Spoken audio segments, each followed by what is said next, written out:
Hi, my name is Brittany Schaner. I'm doing an oral presentation for Miss Parsons' macroeconomics class. This oral presentation is summarizing the written critique of the U.S. News article about April prices and inflation both increasing. The article begins by explaining that in the month of April of 2015, compared to March 2015, consumer income has increased by 0.1%. In the same period, inflation, or the Consumer Price Index, has also increased by 0.1%, which actually will counteract the income increase.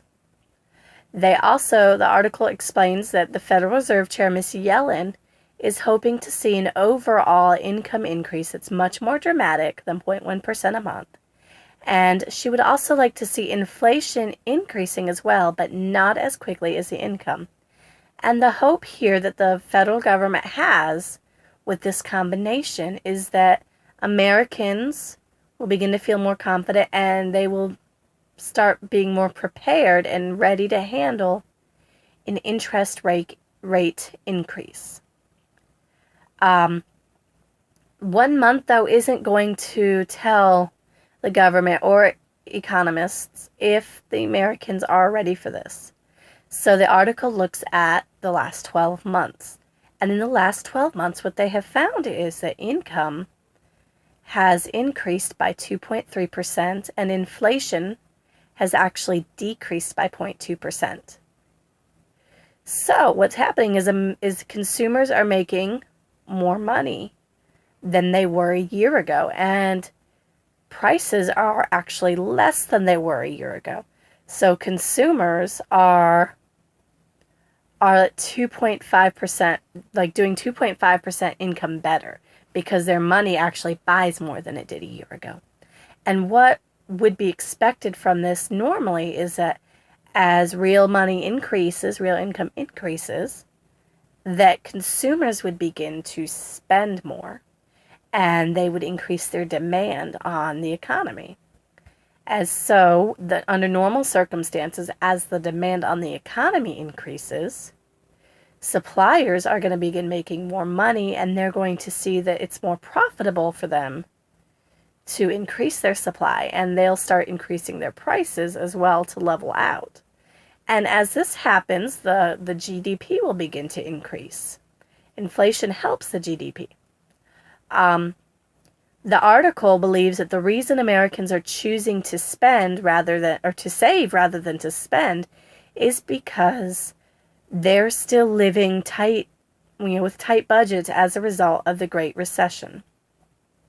And I agree with this article. I believe that consumers are still afraid because of the Great Recession.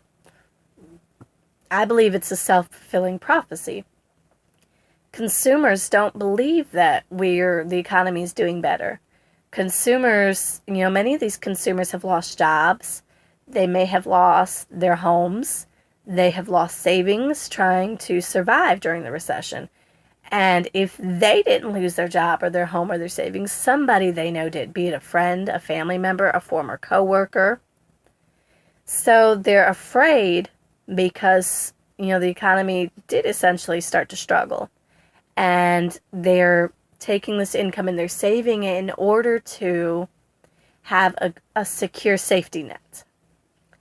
If economists and if suppliers can convince consumers that the recession is actually over and that the economy is doing better and the income is going up and all these wonderful things are happening, and consumer confidence can increase, then consumers will start spending and the economy will start will start moving towards, better GDP, will start moving towards inflation and can start moving towards increase in interest rates. Inflation is good for the economy because inflation increases the gross domestic product for the economy. As prices are, increasing, the standard of living is also increasing. It's a sign that that's happening as well. Interest rates, higher interest rates are good for the government because That allows the government to bring in more income to fund different programs such as Medicaid or such as food stamps.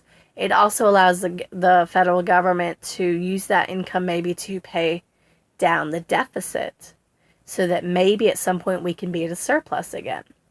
However, right now, as long as Americans are still choosing to save, and as long as Americans and consumers still believe that the recession isn't fully over, or they're still feeling the after effects of this recession, increasing inflation and increasing interest rates is only going to hurt the economy more. What I believe needs to happen is that income needs to continue to increase while inflation either remains the same, so we experience no inflation, and interest rates remain the same until the consumers finally feel as though the economy is not going to drop any minute. And once their confidence increases,